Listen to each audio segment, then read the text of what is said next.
ओम नारायण नारायण नारायण नारायण। सब मित्रों को राम राम। सबका स्वागत है दोस्तों, कैसे हैं आप सब। तो दोस्तों इस शुक्रवार को यानी 30 अगस्त को 6-7 छोटी छोटी फिल्में थिएटर में रिलीज हुई थी, जिनमें से 5 फिल्में मैंने देख ली है, 2 और देखना बाकी है, उन्हें भी आज या कल में देखने का मैं प्रयास करूंगा। तो जो 5 फिल्में मैंने देख ली है वो है the Crow, the Diary of West Bengal, a Wedding Story, Pad Gaye पंगे। ये 4 फिल्म मैंने शुक्रवार को ही देख ली थी। और 5वीं फिल्म है अफ्रेड, जिसे मैंने शनिवार सुबह देखा था। अब इन 5 में से द क्रॉ और डायरी ऑफ वेस्ट बंगाल का रिव्यू तो मैंने कर दिया है, और वेडिंग स्टोरी, पड़ गए पंगे का बाकी है, उनका भी मैं अभी तुरंत थोड़ी देर बाद रिव्यू अपलोड करने वाला हूं। और अभी हम बात करने वाले हैं अफ्रेड के बारे में। हॉलीवुड की एक और साइंस फिक्शन हॉरर फिल्म इस हफ्ते रिलीज हुई। फिल्म मात्र 1 घंटे और 24 मिनट की है, वो भी स्टार्ट और एंड क्रेडिट्स को पकड़कर। मतलब उनको अगर हम छोड़ दें तो मुश्किल से 1.25 घंटे की मात्र ये फिल्म है। जहाँ पर जिस थिएटर में मैंने इसे देखा उन्होंने तो बीच में इंटरवल भी नहीं डाला था। शुरुआत से अंत तक मैंने पूरी इस फिल्म को देखा। अब 1.25 घंटे की फिल्म है, उसमें कहाँ से वो इंटरवल डालते। अब इस फिल्म के राइटर, डायरेक्टर और को प्रोड्यूसर हैं क्रिस वेट्स, जो इससे पहले 6 फिल्मों को डायरेक्ट कर चुके हैं, जिनमें से एक है द ट्वाइलाइट सागा का सेकंड पार्ट न्यू मून। अब उनकी 6 फिल्मों में से वो ट्वाइलाइट सागा का सेकंड पार्ट ही मैंने ऐसा थोड़ा बहुत देखा होगा, मतलब वो भी पूरा शायद नहीं देखा है जितना मुझे याद आ रहा है।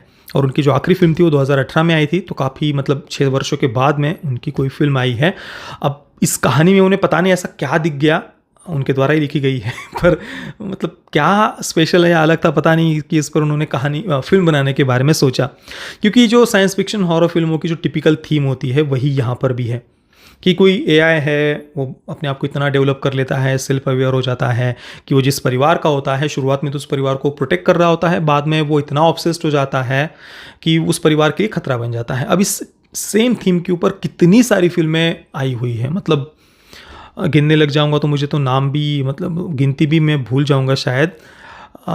अभी तो एआई दिखाने लग गए हैं, कोई स्मार्ट होम एआई वगैरह। पहले रोबोट दिखाते थे कि विज्ञान, साइंस वो इतना डेवलप हो जाएगा कि वो मानवता के लिए ही खतरा बन जाएगा। रोबोट्स वगैरह सब कुछ पूरी मानवता को कंट्रोल कर लेंगे, अपने आप को सुपीरियर समझेंगे, मनुष्य को तुच्छ समझेंगे।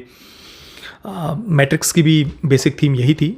हालांकि फर्स्ट पार्ट में उतना इस पर उन्होंने ध्यान नहीं दिया था, पर सेकंड पार्ट में खुलकर ये सब बातें उन्होंने की थी। इसके बाद तमिल फिल्म रोबोट, रजनीकांत उनकी, वहाँ पर भी ये देखा जाए तो बेसिक अगर थीम हम देखें तो वो यही थी।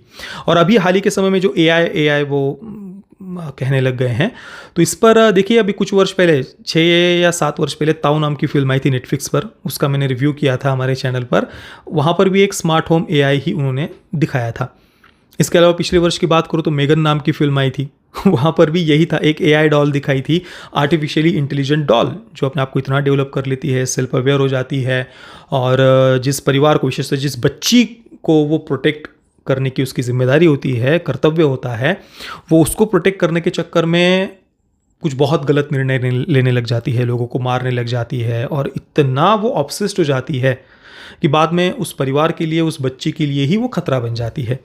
यही सेम थीम यहाँ पर भी है अफ्रेड की। यहाँ पर एक स्मार्ट होम एआई डिवाइस उन्होंने दिखाया है। कर्टिस फैमिली है, माता पिता, 2 बच्चे हैं उनके, और इस परिवार को एक स्मार्ट होम एआई, ये जो नया डिवाइस एक कंपनी ने बनाया हुआ होता है, वो उनको टेस्ट करने के लिए देते हैं घर में। अब इस एआई के एक्टिवेट करने के लिए घर में जगह जगह पर 3D कैमरा लगाना पड़ता है, उसी से वो पूरा कंट्रोल करता है घर को, वो एआई। और शुरुआत में तो इस परिवार को प्रोटेक्ट करने के लिए अच्छी अच्छी बातें वो करते जाता है, पर क्लियरली वो पता चल जाता है कि आगे क्या होने वाला है। तो धीरे धीरे वो किस प्रकार से इस परिवार के लिए खतरा बनते जाता है ये स्मार्ट होम एआई, यही इसकी कहानी है। हालांकि मैं सच कहूँ तो शुरुआत में तो पता चल गया था कि कहानी कहाँ जाएगी, टिपिकल सी थीम थी, परंतु फिर भी शुरुआत में फिल्म मुझे इंटरेस्टिंग लगी, क्योंकि शुरुआत में एक परिवार उन्होंने दिखाया है, उनके घर में ये एआई ही था जो सब कुछ कंट्रोल कर रहा था, पर एक मनुष्य जिसने मास्क पहना हुआ है, मनुष्य, तो वो दिखाई देता है घर में, वो लोगों को मार रहा है। तो वहाँ पर सबसे पहला प्रश्न मन में यही आता है कि भाई ये कैसे हो गया। मतलब एआई है, एक आखिर है तो एक डिवाइस, वो एक मनुष्य को कैसे वहाँ पर ला सकता है। तो ये हम सोचते रहते हैं। बाद में ये जो कर्टिस फैमिली दिखाई जाती है, उनको टेस्ट करने के लिए डिवाइस दिया जाता है, वो भी काफ़ी इंटरेस्टिंग वे में शुरुआत में कुछ बातें उन्होंने दिखाई है। कुछ सीन्स में थोड़ा सा जंप स्केयर्स डालकर डराने का भी उन्होंने प्रयास किया है, ठीक ठाक थे वो सीन्स। और जो मनुष्य शुरुआत मास्क पहना हुआ दिखाया है ना उन्होंने, वो बाद में भी इस कर्टिस फैमिली को भी दिखाई देता है, घर के बाहर कोई खड़ा है वगैरह। तो यही हम सोचते कि ये कैसे कर सकता है एआई। कुछ थोड़ा बहुत हमें लगता है कि शायद 3D प्रोजेक्शन से वो कोई मनुष्य की आकृति बनाता होगा, शायद ऐसा लग रहा था। वो वैसा दिखाते तो शायद वो लॉजिकल भी लगता। मतलब 3D प्रोजेक्शन ठीक है ना कि घर के बाहर भी अगर किसी मनुष्य की आकृति दिखानी है तो ड्रोन वगैरह से या कैसे भी करके, अब एआई है, इंटरनेट से वो किसी भी डिवाइस को कंट्रोल कर सकता है, तो कुछ ड्रोन्स वगैरह से वो कुछ प्रोजेक्शन से एक मनुष्य की आकृति बना सकता है, 3D होलोग्राम वगैरह जो कुछ भी उसको कहते हैं। तो पर वैसा कुछ नहीं। बाद में जो उसके पीछे का रीज़न उन्होंने रिवील किया है ना, वो मास्क वाले मनुष्य जो दिखते हैं, इतना डम था वो, इतना मूर्खतापूर्ण था कि वो देख करके पूरा मूड हाफ हो जाता है कि भाई ये मतलब यार कुछ भी वो बिल्कुल भी सही नहीं लग रहा था। और एंडिंग में जिस कंक्लूजन पर फिल्म पहुंचती है, जो कुछ भी एंडिंग में जिस प्रकार की बातें उन्होंने दिखाई है, बहुत ही ज़्यादा बचकानी।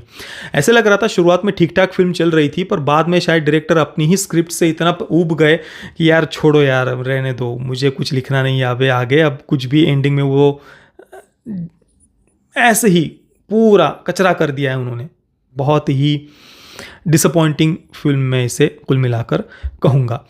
शुरुआत ठीक ठाक थी, सेकंड हाफ में तो बहुत ज़्यादा फिल्म को ख़राब उन्होंने कर दिया है। मैं अफ्रेड को दूंगा 4 आउट ऑफ 10 स्टार्स। फिल्म में कोई सेक्स, न्यूडिटी और कोई खास ऐसा वायलेंस वगैरह नहीं है। यूए सर्टिफिकेट के साथ इसे थिएटर में रिलीज़ किया गया है। बाकी जिन मित्रों ने इस फिल्म को देखा है, आपका अनुभव कैसा रहा मुझे अपनी नीचे कमेंट में अवश्य बताना। ये वीडियो देखने के लिए आप सभी मित्रों का बहुत बहुत धन्यवाद। जय श्री राम, वंदे मातरम।